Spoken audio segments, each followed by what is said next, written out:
Okay, so I went ahead and threw a coat of paint on this rear swing arm, and I'm gonna go ahead and go for one of my final installations here. So I got the motor thrown on, or the engine bolted up, I mean. Got the chain on. I also installed a chain tensioner using a longboard wheel because something happened. Well, basically, the way that I have this mounted, I didn't have these bolts tightened down all the way the first time I measured for this chain. And when I did tighten them all the way down, the motor moved back, so the chain became looser. And it wasn't loose enough to take an entire link out. And I didn't want to slot my engine plate, so I figured this would be the best solution. And I've seen people do this before, so I don't think I'm going to have an issue. So I am going to next roll this whole assembly into place and bolt it up. And we'll go from there. Okay, so I went ahead and got the exhaust mounted. So basically what I had to do is, this was like a $60 exhaust off of Amazon. And it goes to a pit bike, so it was like really long and it didn't fit right with the rest of the golf cart. So I basically cut it at like a 15-degree angle to point the end of it down, and I shortened it about 10 inches. And it bolts up great with probably an inch of clearance on the rear swing arm, and I'm really happy with the way that came out. And then I also got the rear caliper mounted, and I started working on the master cylinder, basically how it's going to be mounted. And I actually had it completely done, and I was testing it. And if you guys are familiar with golf carts, you know that they have a parking brake. If you press this all the way down, it basically locks it in place. And I did that. I pressed it all the way down, which ended up being too far, and it bent. You probably can't tell, but it bent my bracket for the master cylinder. So I'm gonna have to rethink how I want that. But once I get that done, I can hook up the carburetor, hook up a battery, and possibly go for a test drive, which is really awesome. So I've started welding the floor back in, just stitch welding it because it's super thin and easy to burn through. So basically I'm gonna put a little tack weld every inch or so, and then go over with some silicone and cover up all the cracks so that it's somewhat waterproof. But I was able to make a new brake master cylinder mount. This one is extremely heavy duty, and I don't think I'm gonna have any issue with it bending like the old one. So right here is basically where, so basically when you push down on the pedal, it's like a lever and it pushes in on the brake master cylinder. And I have two adjustment points, and I have it on this one right now because I want to be able to use the emergency brake. And if it's on this one, there's basically too much travel and it doesn't allow me to use the emergency brake. So I'm really happy with the way that came out. I'm basically gonna have to either zip tie or find a way to hang this onto the frame. So the next step is going to be finish welding in the floor, and then I can put this seat support back in. I'm gonna have to do some fixing on that because there's a lot of rust that I want to cut out, and that basically just goes in here. Yeah. All right, so I went ahead and made a battery mounting plate out of some angle iron and got it welded in place, and then I also threw a coat of paint on it. So I'm gonna go ahead and use a lawnmower battery for this project just because they're cheap and I already had one. So I took this out of an old lawnmower that we don't use anymore. It has 230 cold cranking amps, which is plenty for this little engine here. And I charged it up and it has like 12.3 volts. So I think it'll work great. So basically next I gotta figure out how I'm gonna strap the battery. And once I figure that out, I'll get back to you guys. To give you guys an update here, I got the floor welded back in. That took a very long time because this is very thin sheet metal and it was burning through like crazy while I was trying to weld it. So it doesn't look that great, but I'm going to go over it with some silicone and make sure that it doesn't leak at all. I finished up the battery box and got the battery set in there. And I also installed the carburetor onto the engine, and then also installed the throttle cable and also the throttle linkage so that it actually works.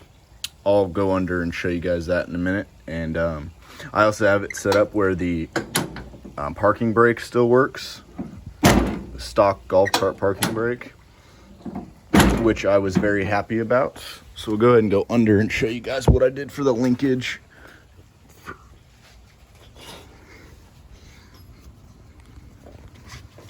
So basically, it's kind of hard to see, but I made up this little bracket here to hold the throttle cable. And then I have this zip tie is just in here for now while I wait to get a cotter pin. But then I basically just slotted the stock lever off of the throttle, and that's what I have the cable looped through. And it seems to be working pretty good.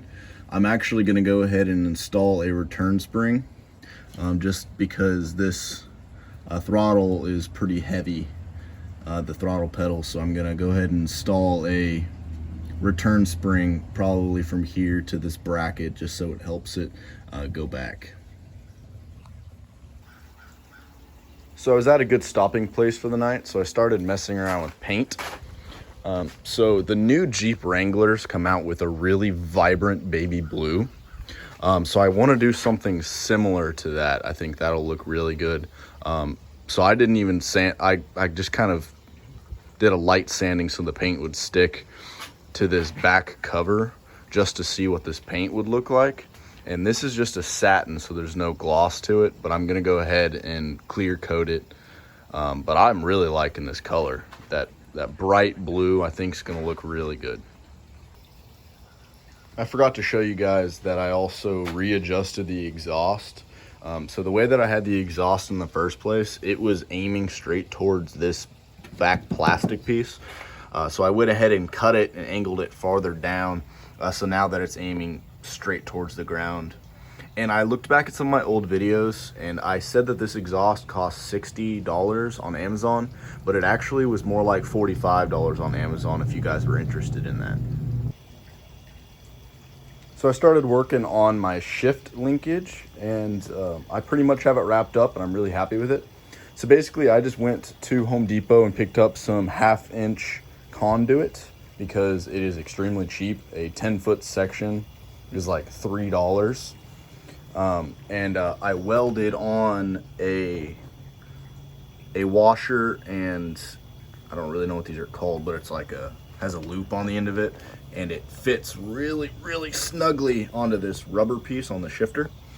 And then I did the same thing on this side and drilled a hole through this conduit to hold it there. And then on the bottom,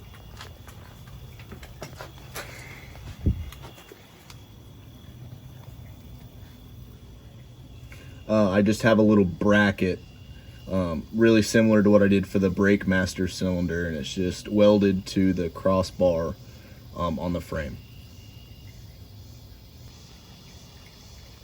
And to show you guys how it shifts, basically forward are forward gears and back is down gears. So it's, right now I'm in neutral, so back's reverse, back to neutral, first, second, third. This is obviously really long right now. I'm going to cut it down, but this is where I'm at now. Okay, so time for another update. I went ahead and wired up the engine, and that was a mess in itself because a lot of the plugs have different colored wires, so it was really difficult to figure out where everything needed to plug in. But once I got it into at least what I thought it was supposed to be, it still would do absolutely nothing. When I pressed the start button on this, could not for the life of me figure out what it was. And it turns out that the fuse that they sent me was broken. So I replaced that fuse and still nothing. So it turns out that you have these two wires, and what this is a brake switch, I guess, or a clutch switch. So basically, when you pull the brake in, these would touch on a pit bike and it would allow you to start the motor. So if these are not touching, then it won't turn over. So once you get that figured out, make sure your fuse is good, everything should work, and it does. And the other thing that I did is I went ahead and got my gas tank mounted up. So basically I just took this rear piece out and I mounted the gas tank to this using 2 long bolts, and then I cut a hole in the middle of it for the actual filler neck. And then I have so this tank that I'm using is from a lawnmower. I got it on Amazon. It was like $28. It is a 1-gallon tank, and it's a 1/4-inch line coming off of it. And then I have this fuel cutoff. But the issue I'm running into is that the carburetor has a 3/16 end on it. So I have to go buy a barb reducer to go from 1/4-inch to 3/16. But once that's done, I'm gonna mount up my pod filter and I can go for a test drive. Hey, thanks for tuning in for part 2 of my golf cart build. Check out my channel for part 3.